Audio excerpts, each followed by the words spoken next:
Much to discuss, not a ton of time, relatively speaking, to do it, so let's get right to it. All rise and shout. Here comes what's trending.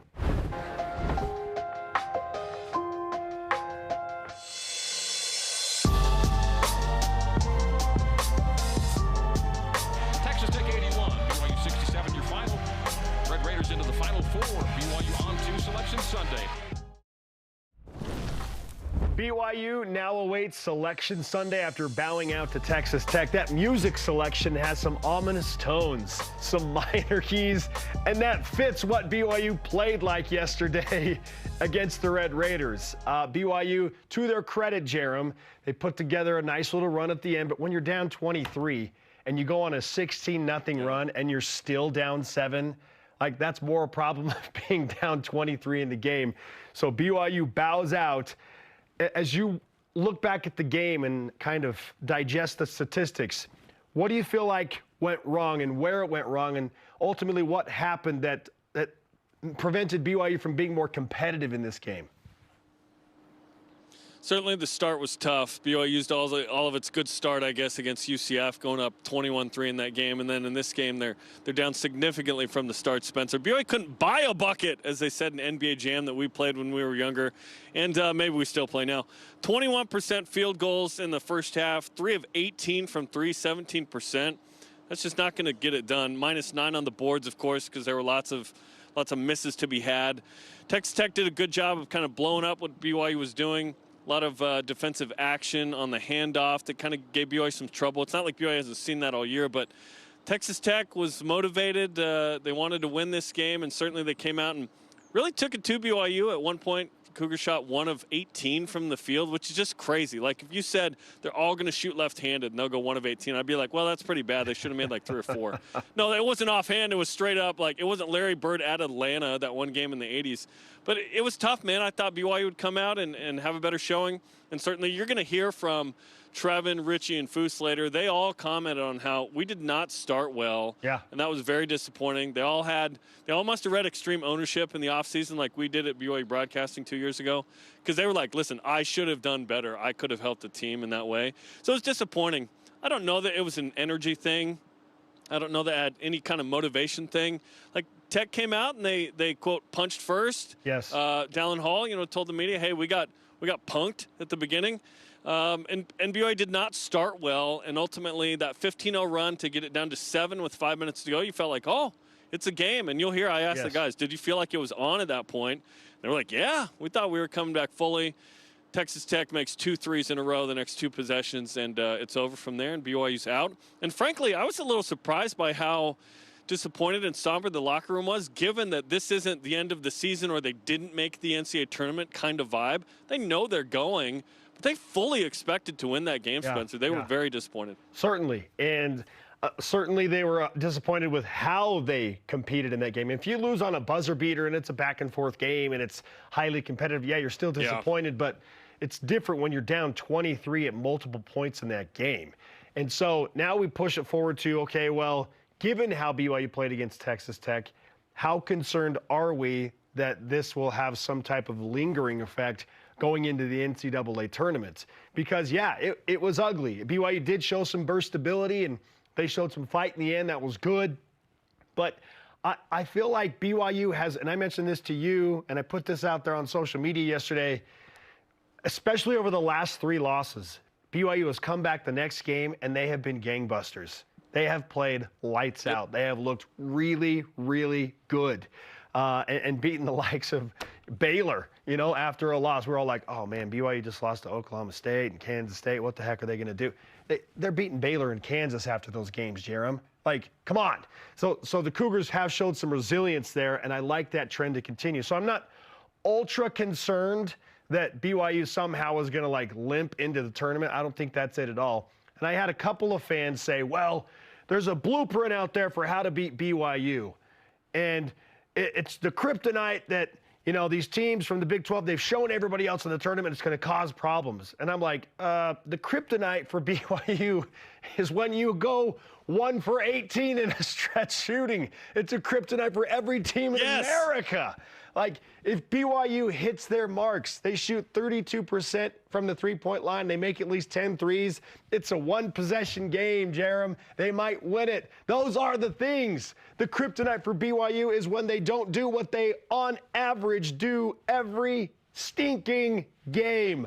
And I'm sticking to it. I think they're going to bounce back.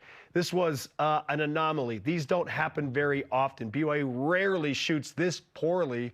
So the overreaction, a little bit dramatic for me. Like, am I being too optimistic, or are you with me that do you believe BYU will regress to the mean and play better against whoever they're playing against in the first round of the tournament? I fully expect, in my completely biased BYU opinion, that next Thursday, BYU will play much better. And it's not just hoping. It's the ability to bounce back like you talked about. I felt the same way after the game. BYU, after some really disappointing losses, some of the most disappointing this year, have won some of their biggest games. And certainly the team that plays BYU will not have played them at least twice like Texas Tech and some of the other teams. Oklahoma was a one-off, but that was a true road game. This will be a neutral site game unless it's in Salt Lake. And it'll be BYU against a team that has not seen a guy like Ali Khalifa, who won't be, fully engaged in the fasting that is this week per se in the same way, right? Or maybe he's used to it. And it's a team that hasn't seen a team like BYU shoot as many threes from a diversity of great three-point shooters like BYU has.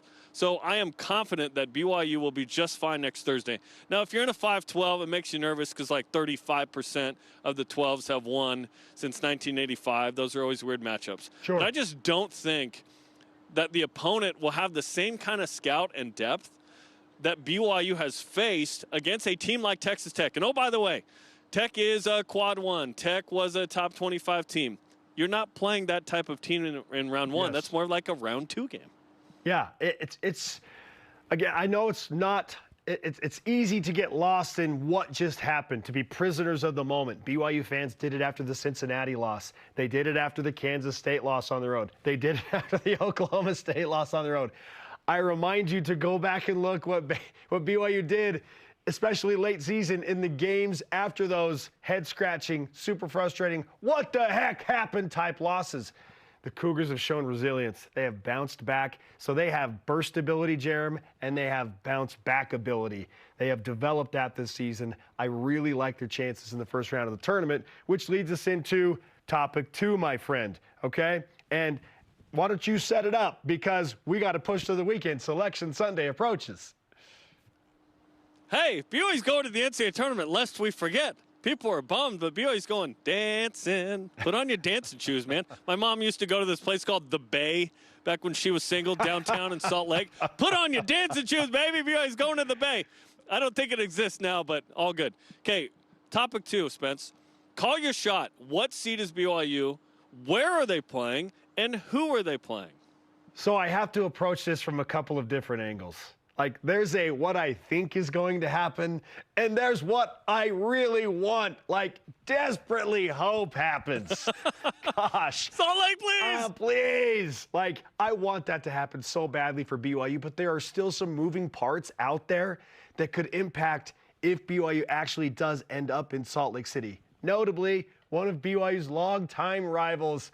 They're friends to the north. No, not the team in Salt Lake City. The team in the far north. In Ogden. I mean, Logan. Okay? They're rocking up in Cache Valley right now. Utah State. Jarom, if they win the Mountain West Conference tournament, like if the Aggies win the regular season and the Mountain West Conference postseason tournament, I believe they're going to be the 5 seed playing in Salt Lake City. The committee is going to reward that team and their head coach, Danny Sprinkle, and all of that mojo they have going on. So BYU fans, honestly, like, I know you probably root against Utah State regardless. Like, you do not want Utah State to win the Mountain West Conference tournament, because that could impact if BYU ends up in Salt Lake City. If Utah State does not, I believe BYU will be in Salt Lake City taking on Grand Canyon. There will be regional ties. It'll be fantastic. Now, if the Aggies do win the postseason tournament, Jarom, I think BYU is going to be playing in Pittsburgh, still as a 5 seed, against James Madison. So I've got 2 predictions, okay? One, it's great to be a 5 seed. Come on. awesome. But guess what? You got to go to the East Coast, and you got to play a team that's from the East Coast, and James Madison or VCU or even USF, those other 12 seeds that are being projected. That's tough. That's tougher for BYU, even with that bounce-back ability. So, yeah, the BYU fans need to hope that Utah State does not win the Mountain West Conference Tournament. How do you see it? Where do you have BYU playing and why? I also have BYU in Pittsburgh. This is based on Lenardi saying, hey, Salt Lake or Pittsburgh are the two most likely to him. So if it's not Salt Lake, which obviously we all want, who doesn't want that? Come on now. Unless the fans living in Omaha and Charlotte are like, no, we want him here. I have him against South Florida. Okay. This would be the Gary Bohannon Bowl. Yes. And it's in Pittsburgh, so it's in Chris Hoke's backyard. Chris Hoke still lives there. Year 3 of a 9-year reign as stake president. I can report those numbers as of this morning. It'd be awesome to have the Gary Bohannon Bowl in the home of Jaromir Jagr, whose bobbleheads got stolen on the way to the game apparently yesterday, so they had to cancel that. But anyway, BYU versus South Florida. Winner gets the rights to Gary Bohannon's, future children's NIL deals or something. I don't know. But, yeah, I think BYU versus South Florida in Pittsburgh would be fun. Listen, if it's not Salt Lake, I don't care what other city it's in of the other 3 with Omaha and Pittsburgh and Charlotte. But come on, man. Like, if BYU fell to a 6 or whatever because of Sunday play, whatever lines, and they were a 6, as long as they're in Salt Lake, they could be a 16, dude. I don't care. I just think that'd be really compelling. Obviously, they're not going to be a 16. But BYU's not going to get up to a 4, it looks like. 5 feels like the most likely. And then if BYU dropped to a 6 because of Sunday play or whatever, which can happen, just they can't fit them into that last 5 spot, whatever. Lenardi has them still as the first 5 despite the loss. Yeah. So a win, I'm not sure a win would have put him up as a 4, maybe, but it didn't hurt BYU at all. That's the solace that BYU fans should take in this morning. Yeah, it was ultra chalky at the Big 12 tournament yesterday, too. All of the seeds I was coughing. Advancing, yeah. 4. So that played out the way it was supposed to in Kansas City. It would have been fun for BYU to have a shot at Houston again. Not going to happen unless BYU somehow goes on the magical run in the NCAA tournament and they encounter Houston somewhere down the line. I don't know. Like, never say never, but it's most likely not going to happen. Now, we should note, so, Jarom, you feel like South Florida in Pittsburgh. You're going with Lenardi there. Jerry Palm, by the way, has BYU playing Grand Canyon in Salt Lake. The Athletic still has BYU as a 4 seed playing UC Irvine in Salt Lake City. That would be the most ideal scenario of all. And I know a few of you are thinking, little men's volleyball history there. What about, Spencer, what if Utah State wins the Mountain West Conference Tournament and they're the 4 seed and BYU's the 5 seed and they're both in Salt Lake City? I say bring it on. That would be awesome. Love that. That would be amazing. I would love that scenario, to have BYU and Utah State renew the rivalry in the second round, potentially, of the tournament. That'd be crazy, but I feel like that is an absolute pipe dream. Bring on the Scotsman. That's a pipe dream, folks. It's a pipe dream. McNeese, Princeton, USF, and Grand Canyon are the 4 projected 12 seeds that BYU could face, according to Jerry Palm and Joe Lenardi. Palm does have Madison, Grand Canyon, VCU, and USF specifically in his. It's going to be a fun, tough, exciting matchup, regardless of who BYU draws and wherever they're playing. But we can collectively say that we feel confident that it is a 5 seed, right? You are 100% in on the 5 seed, yes? I'd be surprised.